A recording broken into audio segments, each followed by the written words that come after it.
Il y avait une salle au sous-sol du centre de tri où l'on emmenait les femmes enceintes. Ce n'était pas une maternité, ce n'était pas un hôpital. C'était un endroit où le mot « procédure » signifiait quelque chose qu'aucune femme ne devrait connaître.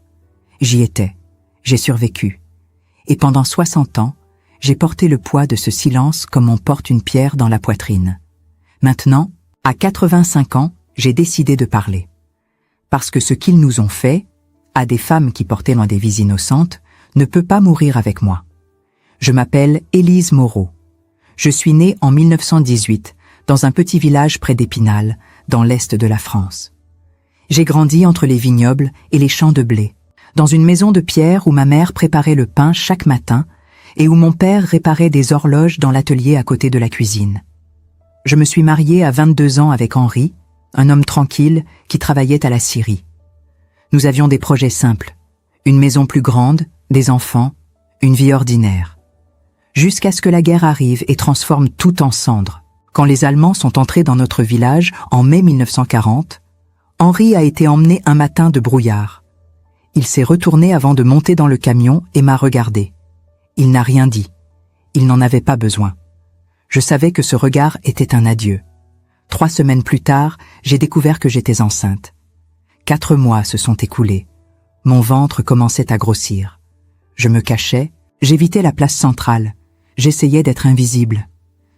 Mais dans un village occupé, personne n'est invisible bien longtemps. C'était un après-midi de septembre. J'ai entendu des bottes dans la rue, des coups à la porte. Mon cœur s'est emballé. J'ai ouvert. 3 soldats. L'un d'eux, le plus âgé, a regardé mon ventre et a souri. Ce n'était pas un sourire humain. C'était l'expression de quelqu'un qui a trouvé exactement ce qu'il cherchait. Il a dit quelque chose en allemand que je n'ai pas compris. Mais j'ai compris le geste. Il m'a désigné, a montré mon ventre et m'a fait signe de les suivre. J'ai essayé de reculer. Il m'a attrapé par le bras. J'ai senti la pression de ses doigts sur ma peau. J'ai senti la peur monter dans ma gorge comme de la bile. On m'a mise dans un camion avec 6 autres femmes, toutes enceintes. Certaines pleuraient, d'autres étaient muettes, en état de choc. Je regardais dehors, voyant mon village disparaître entre les arbres. Je me souviens de l'odeur de diesel mélangée à la sueur et à la peur. Je me souviens du bruit du moteur. Je me souviens d'avoir pensé « Mon bébé va naître, mais où, comment? Et serais-je vivante pour le voir ?» Nous avons roulé pendant des heures. Quand le camion s'est arrêté, nous étions devant un complexe entouré de barbelés. Ce n'était pas un camp de concentration ordinaire. Il était plus petit, plus discret. Un centre de tri, ont-ils dit. Mais trier quoi? Je ne savais pas encore. On m'a poussé dans un baraquement long, avec des couchettes en bois et une odeur nauséabonde de moisissure, d'urine et de désinfectants bon marché. Il y avait d'autres femmes là, toutes enceintes, certaines très avancées, d'autres, comme moi, encore au début de la grossesse. Aucune ne parlait. Le silence était lourd, oppressant, comme si nous savions toutes que parler ne changerait rien. Élise a fait une pause. Ses yeux, encore humides, ont fixé la caméra. Elle savait que ce qui allait suivre serait difficile à entendre. Mais elle savait aussi que des témoignages comme le sien ne survivent que si quelqu'un choisit de les écouter jusqu'au bout. Si vous écoutez cette histoire, laissez un commentaire en disant d'où vous la regardez. Cela maintient vivante la mémoire de femmes comme Élise. Et si ce récit vous touche, soutenez cette chaîne. Des histoires comme celle-ci méritent d'être racontées. La première nuit, une gardienne est entrée et a crié des noms. Le mien a été appelé. Je me suis levée lentement, essayant de contrôler le tremblement dans mes jambes. Je l'ai suivie dans un couloir étroit éclairé par des ampoules faibles. L'odeur de métal oxydé devenait plus forte à chaque pas. Elle a ouvert une porte. À l'intérieur, il y avait une table en métal, des lumières blanches, intenses, des instruments médicaux disposés sur un plateau, et un homme en blouse blanche, sans expression, qui attendait. Il m'a ordonné de m'allonger, d'enlever mes vêtements de la taille vers le bas. J'ai obéi, pas parce que je le voulais, mais parce qu'il n'y avait pas de choix. La table était glacée, j'ai senti le froid traverser ma peau, mes os. J'ai fermé les yeux. J'ai entendu des voix autour de moi, de l'allemand, des mots techniques, des annotations. Il a posé ses mains sur moi, froide, mécanique.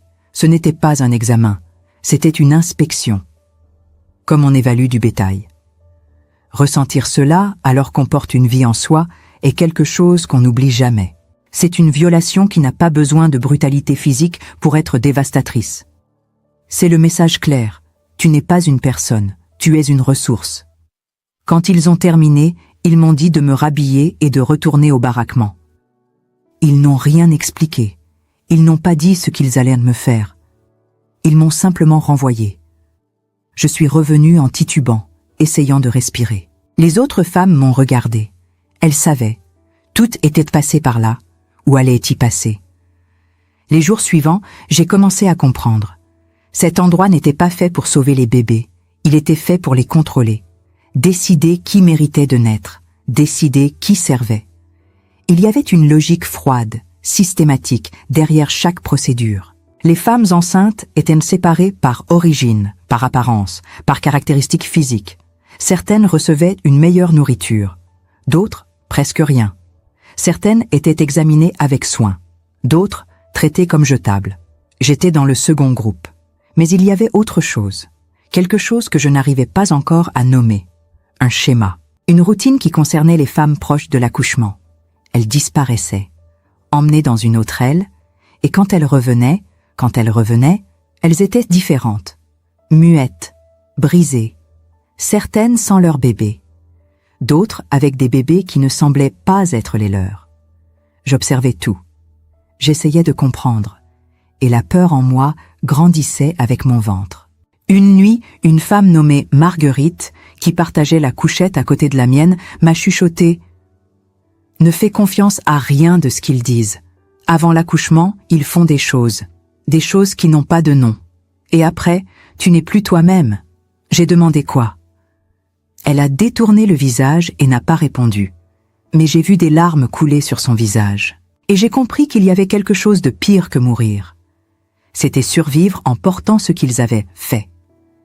Si vous pensez savoir ce qui arrivait aux femmes enceintes pendant la guerre, vous n'avez pas encore entendu la vérité complète. Ce qu'Élise va révéler dans les prochains chapitres ne figure pas dans les livres d'histoire. Ce n'est pas dans les documentaires. C'est seulement dans la mémoire des survivantes. Et si vous vous arrêtez maintenant, vous ne saurez jamais le secret qu'elle a gardé pendant 60 ans. Continuez. Parce que ce qui vient ensuite va changer la façon dont vous voyez la guerre.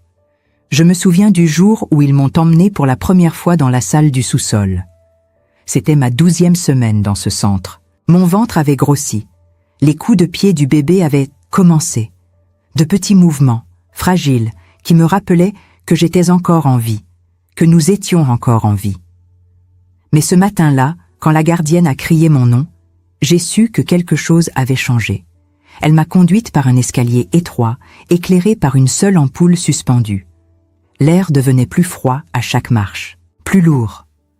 L'odeur de désinfectant était si forte qu'elle me brûlait la gorge. Nous sommes arrivés devant une porte en métal. Elle l'a ouverte. À l'intérieur, il y avait 3 hommes, 2 en uniforme, 1 en blouse blanche, et une table d'opération au centre de la pièce, entourée d'instruments que je n'avais jamais vus. Celui en blouse blanche m'a regardé. Pas dans les yeux. Non, il a regardé mon ventre. Comme s'il évaluait une marchandise. Il a dit quelque chose en allemand. L'un des soldats a traduit en français cassé « Déshabille-toi, monte sur la table, nous devons vérifier ». Vérifier quoi? Je ne comprenais pas, mais je savais qu'il ne fallait pas poser de questions.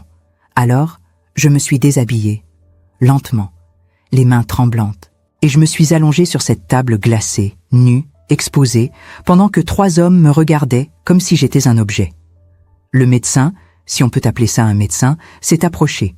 Il portait des gants. Il a posé ses mains sur mon ventre, froide, méthodique. Il appuyait, palpait, mesurait.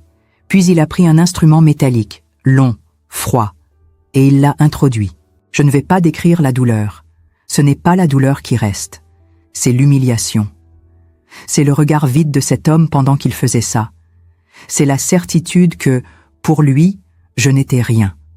Juste un corps à contrôler. Il a parlé. Des chiffres, des termes médicaux en allemand.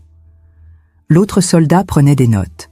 Puis, il a retiré l'instrument, s'est essuyé les mains et m'a dit, toujours sans me regarder, « Tu accoucheras ici. Nous déciderons ensuite. » Décider quoi? Mon bébé? Mon sort? Je n'ai pas osé demander. Il est parti. La gardienne m'a ramené au baraquement. Ce soir-là, Marguerite m'a regardé et a compris. « Ils t'ont emmené en bas ?» J'ai hoché la tête. Elle a fermé les yeux. « Alors tu sais maintenant. Ce qu'ils font avant l'accouchement, ce n'est pas de la médecine. C'est un tri. Ils décident si ton bébé mérite de vivre et si tu mérites de rester avec lui. » J'ai senti mon sang se glacer. « Et sinon ?» Elle n'a pas répondu, mais son silence était plus effrayant que n'importe quelle explication. Les jours suivants, j'ai observé les autres femmes, celles qui étaient proches du terme. Elles étaient emmenées dans cette même salle. Certaines revenaient en pleurant, d'autres ne revenaient pas du tout. Une femme, Hélène, est revenue 3 jours après son accouchement, sans son bébé. Elle ne parlait plus. Elle restait assise sur son lit, les yeux vides, les bras croisés sur son ventre maintenant plat, comme si elle cherchait encore ce qu'on lui avait pris. Un soir, j'ai rassemblé mon courage et je lui ai demandé « Où est ton bébé ?» Elle m'a regardé. Ses yeux étaient morts. Ils l'ont pris.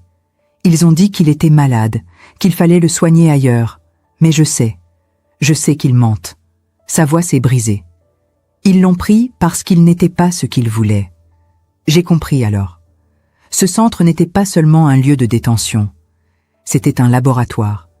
Un lieu où ils appliquaient leurs théories monstrueuses. Ils ne se contentaient pas de surveiller les grossesses. Ils les manipulaient. Ils décidaient quels bébés méritèrent de naître. Quel bébé serait utile au Reich. Et les autres disparaissaient. Tout simplement. Il y avait des rumeurs, des murmures que nous échangions la nuit, quand les gardiennes ne regardaient en pas. Certaines disaient que les bébés jugés inférieurs étaient tués à la naissance. D'autres disaient qu'ils étaient donnés à des familles allemandes. D'autres encore parlaient d'expériences, de tests. Je ne savais pas quoi croire, mais je savais une chose. Je ne voulais pas que mon bébé finisse entre leurs mains.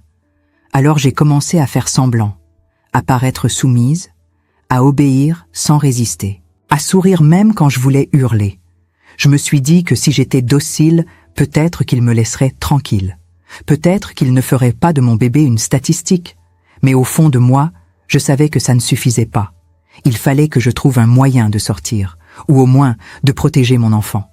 C'est alors que j'ai remarqué le soldat. Il était jeune, peut-être 20 ans. Il ne parlait jamais. Il se tenait toujours près de la porte quand nous étions emmenés pour les examens. Et contrairement aux autres, il détournait le regard. Au début, j'ai cru que c'était du mépris, mais non, c'était autre chose, de la gêne, peut-être même de la honte. Un jour, alors qu'on me ramenait de la salle du sous-sol, il m'a tendu un morceau de pain. Discrètement, sans un mot, nos regards se sont croisés, et dans ses yeux, j'ai vu quelque chose que je n'avais pas vu depuis des mois, de l'humanité, juste une brèche, minuscule, mais elle était là, et cette brèche allait peut-être me sauver la vie. Mon 7e mois de grossesse est arrivé. Mon ventre était énorme, mes jambes enflées. Mon corps entier hurlait de douleur à chaque mouvement. Mais la peur était pire que la douleur, parce que je savais ce qui approchait, l'accouchement. Et avec lui, le jugement final. Allais-je garder mon bébé? Allais-je même le voir? Ou allais-je finir comme Hélène, vidée, brisée, avec juste le souvenir d'un cri qui ne m'appartenait plus? Les examens étaient devenus plus fréquents, 2 fois par semaine, parfois plus. Toujours la même salle, toujours les mêmes mains froides, toujours les mêmes regards vides. Mais maintenant, ils prenaient des mesures. Ils notaient tout. La taille de mon ventre, la position du bébé, mon rythme cardiaque. Ils parlèrent de moi comme si je n'étais pas là. Bassin étroit, risque de complications, fœtus de taille moyenne, origine française, cheveux châtains, yeux verts. Ils me décrivaient comme un animal. Et mon bébé? Il n'était qu'un produit à évaluer. Chaque visite dans cette salle me laissait plus épuisée que la précédente. Non pas à cause de l'effort physique, mais à cause de l'humiliation constante. Il me faisait déshabiller devant plusieurs personnes. Il me palpait sans ménagement. Ils discutaient de mes défauts comme si j'étais sourde. « Hanche trop étroite », disait l'un. « Mauvaise denture », ajoutait un autre. Je me mordais la lèvre pour ne pas pleurer, parce que pleurer, c'était leur donner ce qu'ils voulaient, la preuve que j'étais faible.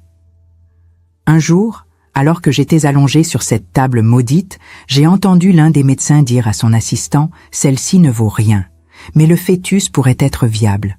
On verra à la naissance. » Ces mots sont restés gravés dans ma mémoire.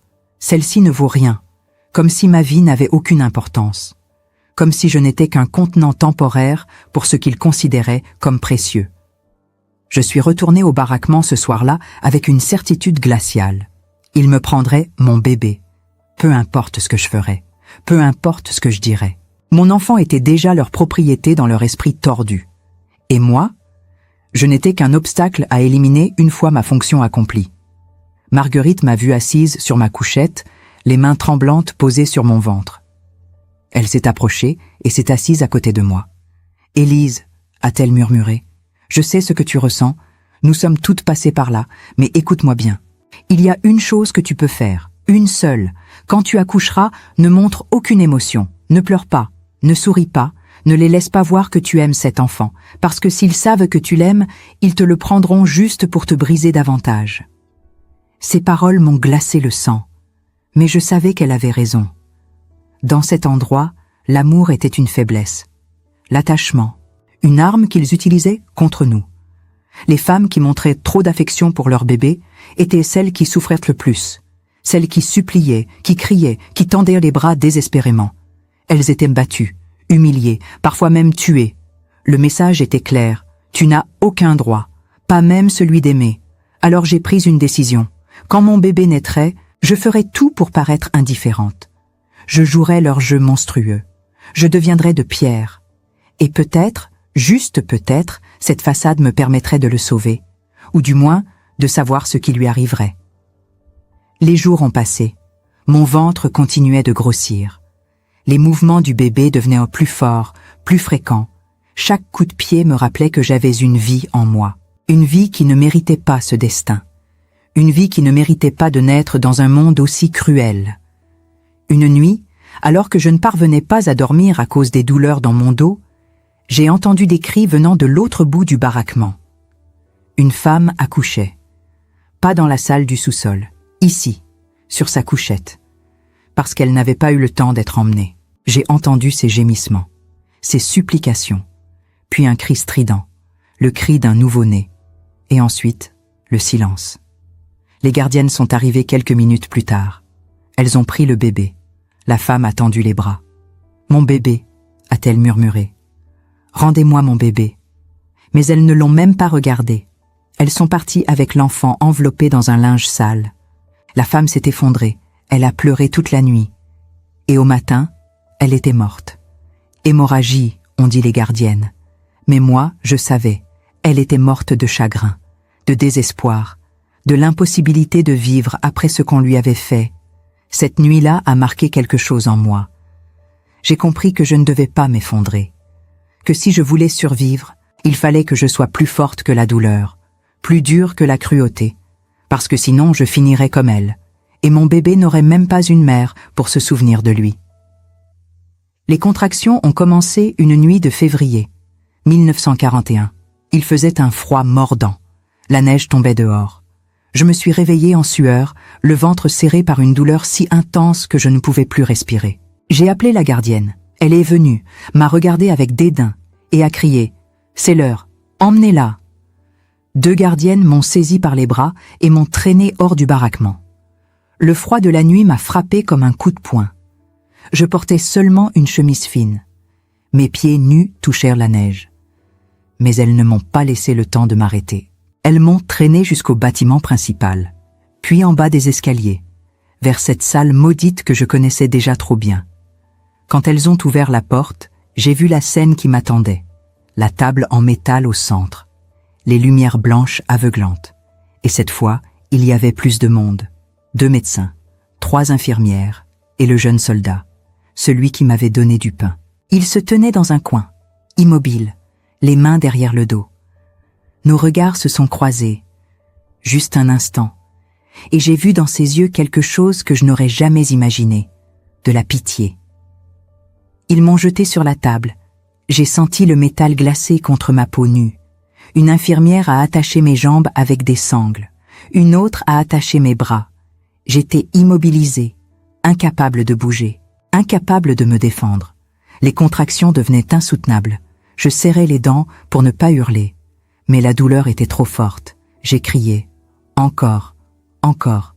Les médecins parlaient entre eux, froidement, techniquement, comme si j'étais juste un cas clinique. Dilatation complète, a dit l'un. Préparez les instruments, a répondu l'autre. Je ne comprenais pas tout ce qu'ils disaient, mais je comprenais le ton, l'indifférence, le mépris. Pour eux, j'étais juste un problème à résoudre.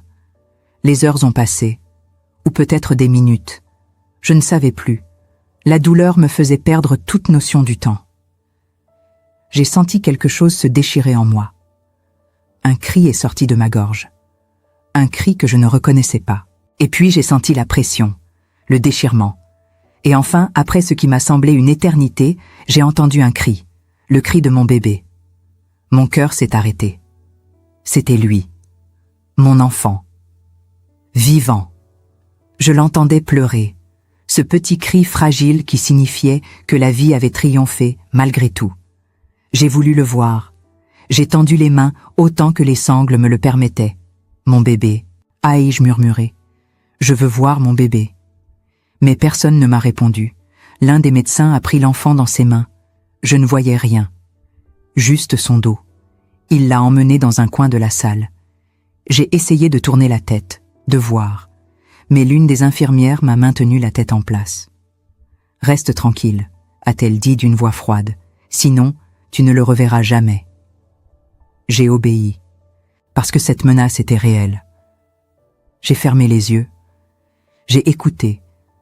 J'ai entendu des voix, des murmures, des instruments qui cliquetaient, le cri de mon bébé qui faiblissait, puis le silence. Un silence qui m'a glacé jusqu'aux os. L'un des médecins est revenu. Il tenait une fiche dans ses mains.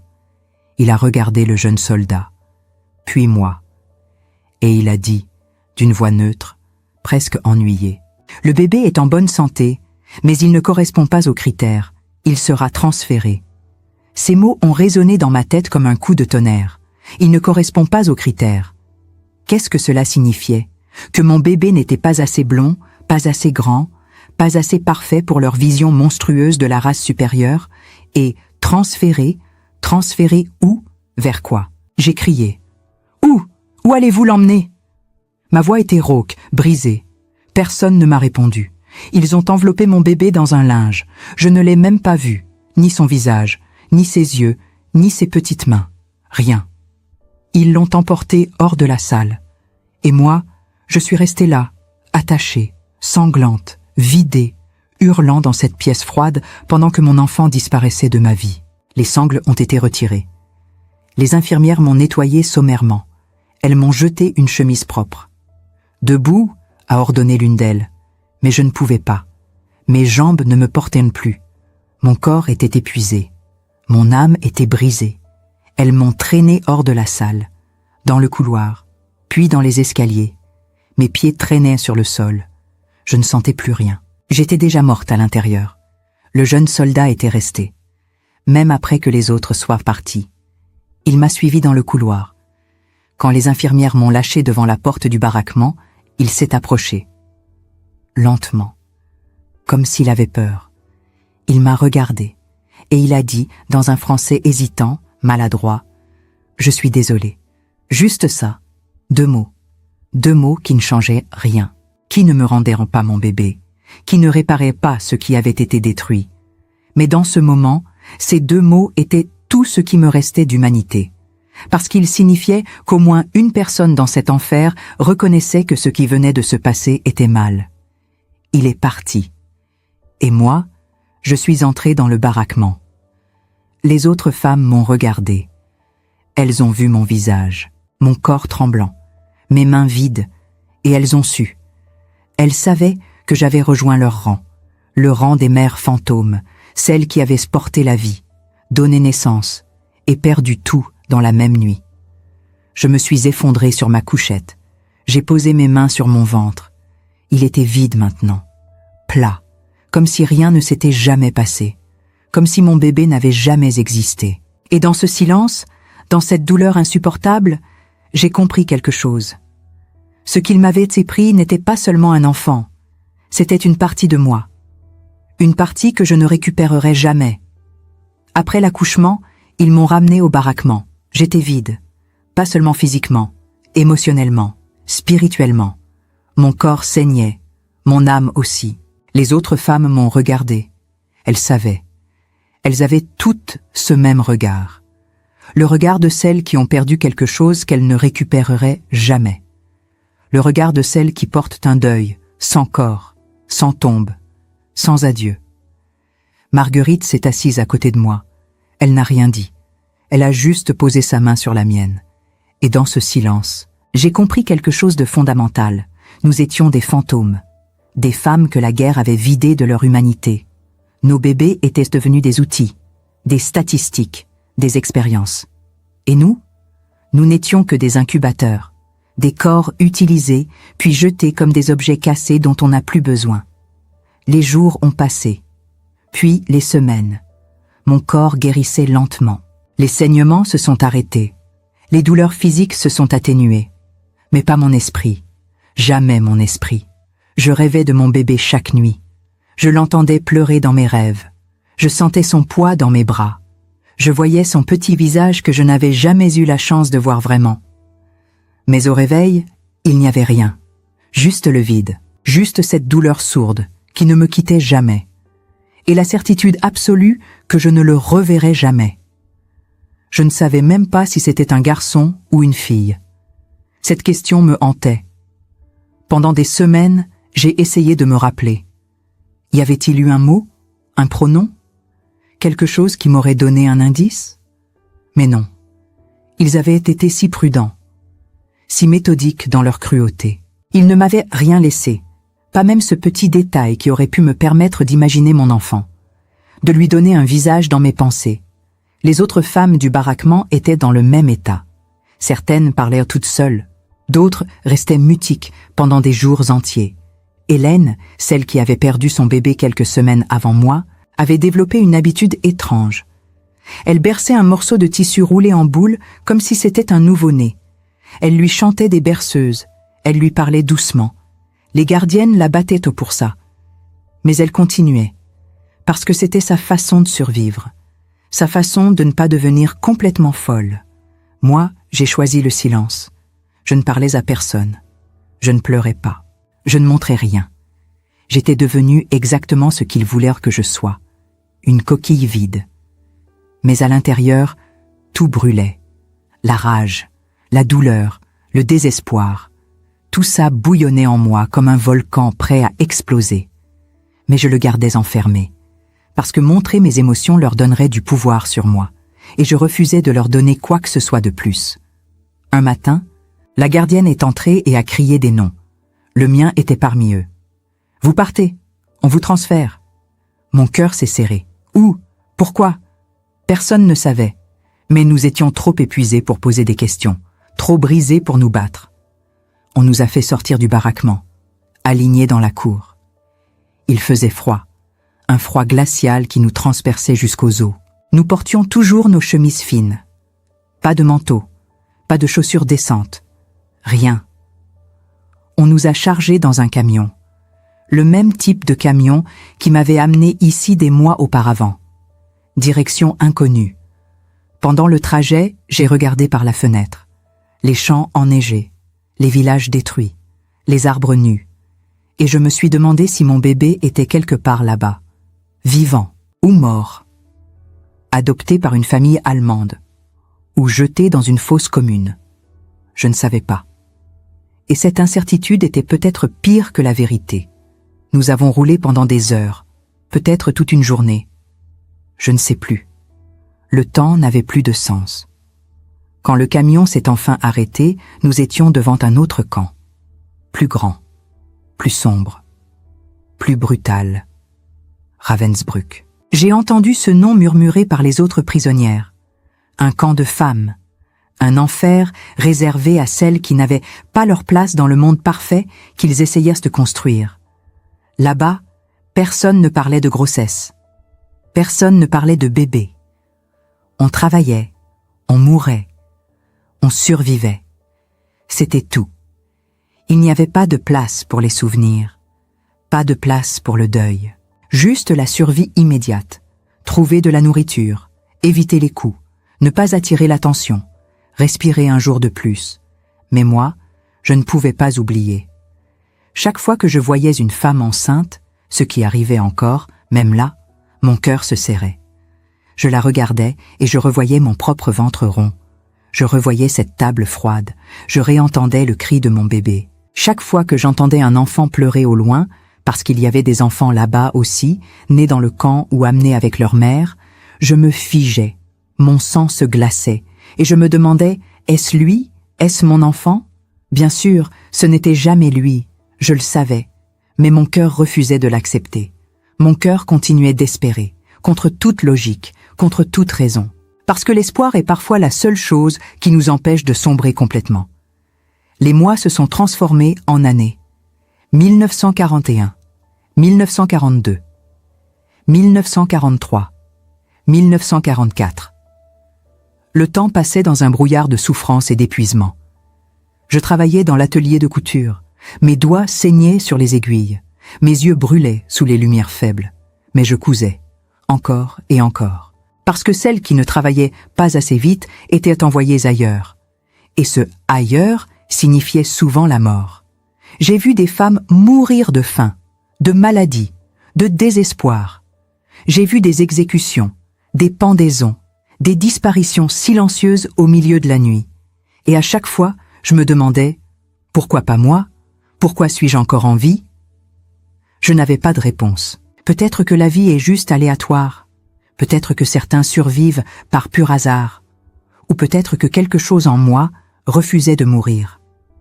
Quelque chose qui voulait témoigner, qui voulait que le monde sache ce qui s'était passé.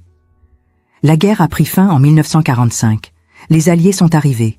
Ils ont ouvert les portes du camp. Nous étions libres. Libres. Ce mot sonnait étrangement à mes oreilles. Qu'est-ce que la liberté pour quelqu'un qui a tout perdu? Pour quelqu'un dont l'âme est restée prisonnière, même quand le corps est libéré? Je suis rentré en France. Ou plutôt, ce qu'il en restait. Mon village avait été bombardé. Ma maison n'existait plus. Mes parents étaient morts. Henri, mon mari, n'était jamais revenu. J'étais seul. Complètement seul. Avec juste mes souvenirs et ce vide insupportable dans ma poitrine. Pendant des années, j'ai cherché mon bébé. J'ai écrit à la Croix-Rouge, aux archives militaires, aux organisations de recherche des personnes disparues. J'ai donné tous les détails dont je me souvenais. La date, le lieu, les circonstances, mais rien, aucune trace. Comme si mon enfant n'avait jamais existé. Comme si j'avais rêvé toute cette grossesse, tout cet accouchement, toute cette douleur. Certaines organisations m'ont dit que les dossiers avaient été détruits. D'autres m'ont dit qu'il y avait eu tellement de cas similaires qu'il était impossible de retrouver tous les enfants. D'autres encore m'ont suggéré d'abandonner. C'était la guerre, m'ont-ils dit. Beaucoup de gens ont perdu des êtres chers. Il faut tourner la page. Mais comment tourne-t-on la page quand on ne sait même pas ce qui est arrivé à son propre enfant? Je me suis mariée à nouveau, en 1948, avec un homme bon, un survivant lui aussi. Il avait été dans un camp de travail forcé. Il comprenait. Il ne posait pas de questions. Nous avons eu d'autres enfants. 3. 2 filles et un garçon. Je les ai aimés, de tout mon cœur. Mais chaque fois que je tenais l'un d'eux dans mes bras, je pensais à celui que je n'avais jamais pu tenir. Chaque anniversaire, chaque premier pas, chaque premier mot. Tout me ramenait à ce bébé fantôme. Mes enfants ne savaient rien. Mon mari ne savait rien. Personne ne savait. Parce que comment expliquer? Comment dire? J'ai eu un bébé avant vous. On me l'a volé et je ne sais pas ce qui lui est arrivé. Les gens ne comprennent pas. Ils disent « c'était la guerre, tout le monde a souffert ». Mais il y a des souffrances qui n'ont pas de mots. Il y a des douleurs qui ne peuvent pas être partagées. Et celle-là, c'était la mienne. Mon fardeau secret, mon deuil éternel. Les années ont passé. les décennies. Ma vie continuait, en apparence normale. J'élevais mes enfants, je travaillais, je souriais, je participais aux fêtes de famille. Mais à l'intérieur, j'étais toujours cette jeune femme de 25 ans, allongée sur une table froide, écoutant le cri de son bébé avant qu'on ne le lui arrache. Puis, en 2001, quelque chose a changé. Une journaliste est venue me voir. Elle faisait un documentaire sur les femmes enceintes dans les camps. Elle avait trouvé mon nom dans des archives. Elle voulait que je témoigne.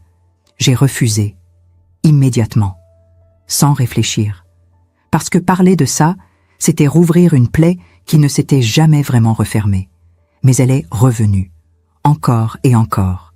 Elle était douce, patiente, elle ne me pressait pas, elle me disait juste « Votre histoire mérite d'être racontée. Les gens doivent savoir ce qui s'est passé. » Et un jour, après des mois de refus, j'ai cédé. Peut-être parce que j'étais vieille, peut-être parce que je savais que je n'avais plus beaucoup de temps, ou peut-être parce que j'ai réalisé quelque chose. Si je ne parlais pas, si je mourais en silence, alors ils avaient de gagner. Ils m'avaient volé mon bébé, mais ils ne me voleraient pas ma voix. Alors je me suis assise devant cette caméra, dans mon salon, entourée de photos de mes enfants et petits-enfants, et j'ai tout raconté, pour la première fois en 60 ans. La table froide, les mains glacées, les examens humiliants, l'accouchement, le cri de mon bébé et le silence qui a suivi. J'ai pleuré. Pour la première fois en 60 ans, j'ai pleuré devant quelqu'un. Et ça m'a libérée. Pas complètement. Mais assez pour respirer à nouveau. Assez pour sentir que ma douleur avait enfin un témoin. La journaliste m'a serré dans ses bras quand nous avons terminé. Elle pleurait aussi. « Merci », m'a-t-elle dit. « Merci d'avoir eu le courage de parler. » Mais ce n'était pas du courage, c'était de la nécessité, parce que le silence est un second cativero, une seconde prison. Et j'en avais assez d'être prisonnière. Élise Moreau est décédée 6 ans après cette interview, en 2007, à l'âge de 89 ans. Son corps a cédé, usé par les années et par le poids d'une vie marquée par la perte. Mais sa voix, elle, demeure, parce que ce témoignage existe, parce que quelqu'un a pris le temps de l'écouter. Et maintenant, des milliers de personnes l'écoutent. Dans les dernières années de sa vie, Élise a souvent repensé à cette interview. Elle se demandait si elle avait bien fait, si rouvrir ses plaies si anciennes en valait vraiment la peine.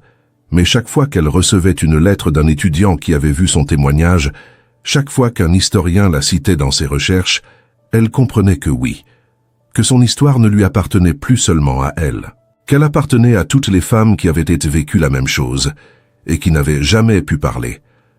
Les derniers mois de sa vie ont été difficiles. Son corps s'affaiblissait, ses mains tremblaient, sa vue baissait, mais son esprit restait vif, lucide. Elle se souvenait de tout avec une clarté troublante, des moindres détails de cette nuit de février 1941, du froid de la table, de l'odeur de désinfectant, du cri de son bébé. Cette mémoire ne l'avait jamais quittée. Même à la fin, même quand elle oubliait les prénoms de ses petits-enfants, elle se souvenait de cette nuit avec une précision déchirante. Sa famille a découvert son secret seulement après sa mort. En triant ses affaires, ses enfants ont trouvé des lettres. Des dizaines de lettres envoyées à la Croix-Rouge, aux archives, aux organisations de recherche. Toutes datées entre 1945 et 1960. Toutes avec la même question. Avez-vous des informations sur un bébé né en février 1941 dans un centre de tri près de Ravensbrück? Et toutes avec la même réponse, non, aucune trace. Désolé. Ses enfants ont été dévastés, non pas par la découverte elle-même, mais par le fait qu'elle avait porté ce fardeau seule pendant tant d'années, qu'elle n'avait jamais jugé qu'ils étaient dignes de confiance pour partager cette douleur. Mais ils ont compris aussi. Ils ont compris que certaines souffrances sont trop profondes pour être partagées, que certains secrets ne sont pas des mensonges, mais des protections. Une façon de préserver ceux qu'on aime de la noirceur qu'on porte en soi. L'aînée de ses filles, Marie, a décidé de poursuivre les recherches. Elle a contacté des historiens spécialisés dans les camps nazis. Elle a consulté des archives nouvellement ouvertes. Elle a voyagé en Allemagne, en Pologne, partout où elle pensait pouvoir trouver une trace. Mais rien. Comme si ce bébé n'avait jamais existé. Comme si toute preuve de son existence avait été systématiquement effacée. ce qui était probablement le cas, parce que ce que les Allemands faisaient dans ces centres de tri n'était pas seulement un crime, c'était une expérience, un programme méthodique de sélection raciale appliqué même aux nouveau-nés. Les bébés jugés aryens étaient placés dans des familles allemandes à travers le programme Lebensborn. Les autres, ceux considérés comme inférieurs, disparaissaient, tués, abandonnés, effacés de l'histoire. Élise le savait. Dans son cœur, elle avait toujours su. Mais l'espoir est une chose étrange. Il survit même quand la raison dit qu'il ne devrait plus exister. Pendant 60 ans, elle avait espéré qu'un jour quelqu'un frapperait à sa porte, un homme ou une femme d'environ son âge, qui dirait « Je vous cherche depuis toujours, je sais que vous êtes ma mère ». Mais ce jour n'est jamais venu. Après sa mort, le documentaire dans lequel elle avait témoigné a été rediffusé. Des millions de personnes l'ont vu. Les commentaires affluaient. Certains étaient touchants, d'autres horribles. Il y avait toujours des gens pour nier, pour dire que c'était exagéré, que les camps n'étaient pas si terribles, que les femmes inventaient des histoires pour attirer l'attention. Élise aurait été blessée par ces commentaires, mais elle aurait aussi compris, parce que certaines vérités sont tellement horribles que les gens préfèrent ne pas y croire. C'est plus confortable de vivre dans le déni que d'affronter la réalité de ce dont l'humanité est capable. Mais il y avait aussi des milliers de messages de soutien, de gratitude, de femmes qui écrivaient « Merci d'avoir parlé. Mon histoire est différente, mais je comprends votre douleur », d'hommes qui écrivaient « Je ne savais pas, maintenant je sais, et je ne l'oublierai jamais », d'enseignants qui utilisaient son témoignage dans leurs cours, de jeunes qui découvraient cette facette méconnue de la guerre. Et c'est peut-être ça le véritable héritage d'Élise.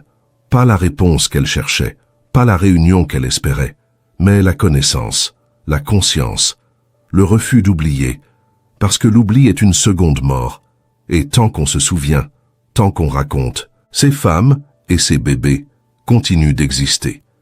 Marie, la fille d'Élise, a écrit un livre quelques années après la mort de sa mère. Les mères fantômes, témoignages de femmes enceintes dans les camps nazis. Elle y a inclus le témoignage complet de sa mère, mais aussi celui de dizaines d'autres femmes qui avaient vécu la même chose. Certaines avaient retrouvé leurs enfants. La plupart, non. Toutes portèrent la même blessure, la même question sans réponse, la même douleur qui ne guérit jamais complètement.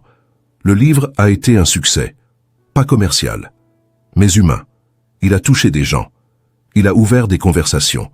Il a permis à d'autres survivantes de sortir de leur silence. Certaines avaient plus de 90 ans. Elles pensaient qu'il était trop tard pour parler.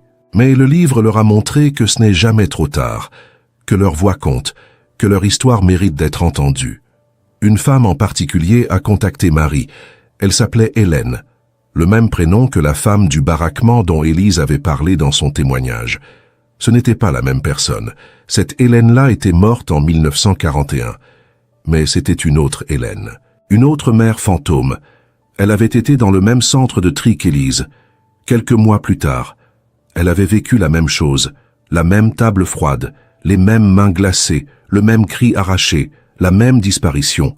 Elles se sont rencontrées, Marie et Hélène, dans un petit café à Paris.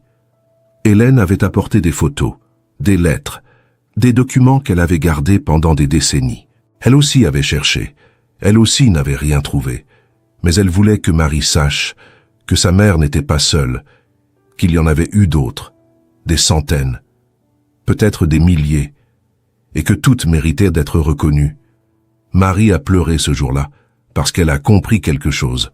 Sa mère n'avait pas porté son fardeau seule, elle l'avait partagé avec toutes ces femmes, à travers le temps, à travers l'espace, toutes liées par la même douleur, le même silence, la même force nécessaire pour continuer à vivre après l'innommable.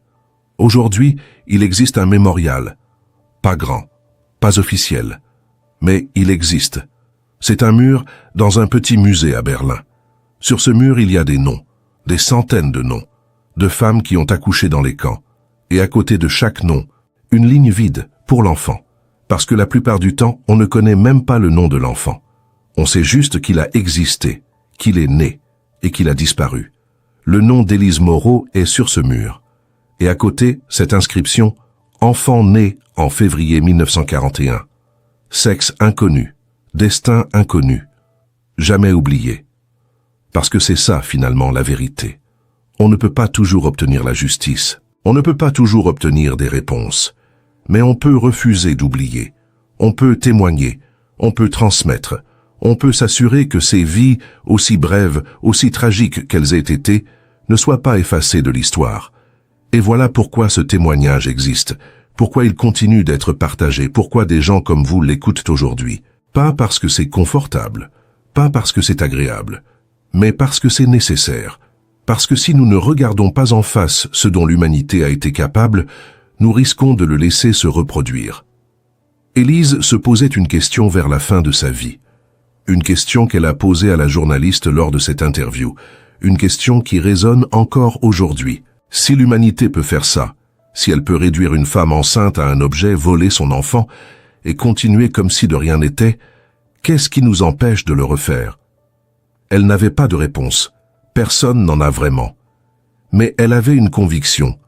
Tant qu'il y aura des gens pour écouter, pour se souvenir, pour refuser le silence, alors il y aura de l'espoir. Pas pour elle. Son histoire était finie. Mais pour les prochaines générations, pour que jamais plus une femme ne soit allongée sur une table froide en train de perdre son enfant pendant que des hommes en uniforme décident de son sort.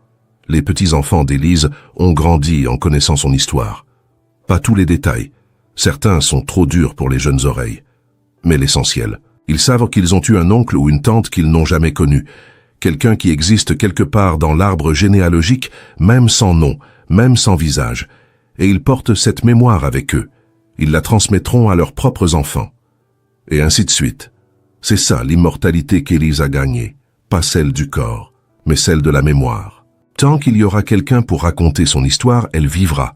Tant qu'il y aura quelqu'un pour poser cette question, comment avons-nous pu laisser cela arriver? Elle aura accompli sa mission. Avant de mourir, Élise a laissé une dernière lettre. Elle l'avait écrite quelques jours après l'interview, mais ne l'avait jamais envoyée. Marie l'a trouvée dans un tiroir. Elle était adressée à mon enfant, où qu'il soit. Dans cette lettre, Élise ne cherchait pas à expliquer. Elle ne cherchait pas à se justifier. Elle disait simplement « Je t'ai aimé pendant les 4 mois où je t'ai porté, pendant les heures où j'ai lutté pour te mettre au monde, et pendant toutes les années qui ont suivi. Tu as été mon premier enfant, et même si je n'ai jamais pu te tenir dans mes bras, tu as toujours été dans mon cœur. J'espère que tu as eu une bonne vie. J'espère que tu as été aimé. J'espère que tu n'as jamais su d'où tu venais, parce que cette vérité est trop lourde à porter. Mais si un jour tu apprends, sache que je n'ai jamais cessé de te chercher, que je n'ai jamais cessé de t'espérer, que tu as été désiré, que tu as été aimé, même dans l'absence, surtout dans l'absence. Marie a lu cette lettre devant le mémorial, entourée de ses frères et sœurs, de ses propres enfants, et elle a pleuré, non pas de tristesse, mais de reconnaissance, parce que sa mère, malgré tout ce qu'elle avait vécu, avait trouvé la force de continuer, de construire une vie, d'aimer à nouveau, de donner naissance à eux. Et ils existaient grâce à cette force. Voilà ce qui reste d'Élise Moreau. Pas seulement la douleur, pas seulement la perte, mais aussi la résilience, la dignité, le refus de laisser les bourreaux avoir le dernier mot. Parce qu'elle a parlé, parce qu'elle a témoigné, parce qu'elle a transformé son silence en voix, et cette voix résonne encore aujourd'hui. Alors maintenant, c'est à nous, à ceux qui écoutent, à ceux qui lisent, à ceux qui se souviennent, de continuer à porter cette mémoire, de continuer à poser ces questions, de continuer à refuser l'oubli, parce que c'est la seule façon d'honorer ces femmes, ces mères fantômes, ces enfants disparus. C'est la seule façon de s'assurer que leur souffrance n'ait pas été vaine. L'histoire d'Élise n'est pas unique. C'est l'histoire de milliers de femmes. Certaines ont témoigné, la plupart sont mortes en silence, mais toutes méritent d'être reconnues. Toutes méritent qu'on se batte pour que leur mémoire survive. Et c'est pourquoi ce témoignage ne doit jamais être oublié. Non pas comme une curiosité historique, non pas comme une statistique de guerre, mais comme un rappel. Un rappel de ce qui arrive quand on déshumanise les gens, quand on les réduit à des catégories, quand on décide que certaines vies valent plus que d'autres, quand on oublie que derrière chaque chiffre, il y a un visage, un nom, une histoire, une douleur. Élise Moreau, née en 1918, morte en 2007. Mère de 4 enfants, dont un qu'elle n'a jamais connu. Survivante, témoin, voix pour celles qui n'en ont plus. Son histoire est finie, mais son message continue. L'histoire d'Élise Moreau n'est pas seulement un témoignage du passé, c'est un miroir tendu vers notre présent. Ces femmes, ces mères fantômes, ces bébés arrachés, ils ne sont pas que des statistiques dans les livres d'histoire. Ce sont des vies brisées, des cris étouffés, des silences qui hurlent encore aujourd'hui. Chaque fois qu'on refuse d'écouter, chaque fois qu'on détourne le regard, on leur vole une seconde fois leur humanité. Alors prenez un instant, respirez, et demandez-vous, si c'était votre mère, votre sœur, votre fille, comment voudriez-vous qu'on se souvienne d'elle? Si ce témoignage vous a touché, si l'histoire d'Élise a fait vibrer quelque chose en vous, ne la laissez pas mourir dans le silence. Abonnez-vous à cette chaîne pour que d'autres récits comme celui-ci continuent d'exister. Activez la cloche pour ne jamais manquer une voix qui mérite d'être entendue. Parce que ces histoires ne survivent que si quelqu'un choisit de les écouter. Si quelqu'un choisit de dire « oui, cela s'est passé. Oui, cela compte. Oui, je refuse d'oublier ». Dans les commentaires, dites-nous d'où vous regardez cette vidéo. Mais surtout, dites-nous ce que vous ressentez. Quelle est la phrase qui vous a marqué? Quel moment vous a brisé le cœur? Quelle question vous hante maintenant? Vos mots ne sont pas que des commentaires, ce sont des actes de mémoire. Des preuves que l'histoire d'Élise continue de résonner, que sa douleur n'a pas été vaine, que son courage de parler après 60 ans de silence a changé quelque chose en vous. Parce qu'au fond, c'est ça la vraie question, celle qu'Élise a posée avant de mourir, celle qu'elle vous pose maintenant depuis l'autre côté du temps. Si l'humanité a pu faire ça une fois, réduire des femmes enceintes à des objets, voler leurs enfants, effacer leurs existences, qu'est-ce qui nous empêche de le refaire? La réponse ne se trouve pas dans les livres, elle se trouve en vous, dans votre refus de détourner le regard, dans votre décision de vous souvenir, dans votre voix qui dit « plus jamais ».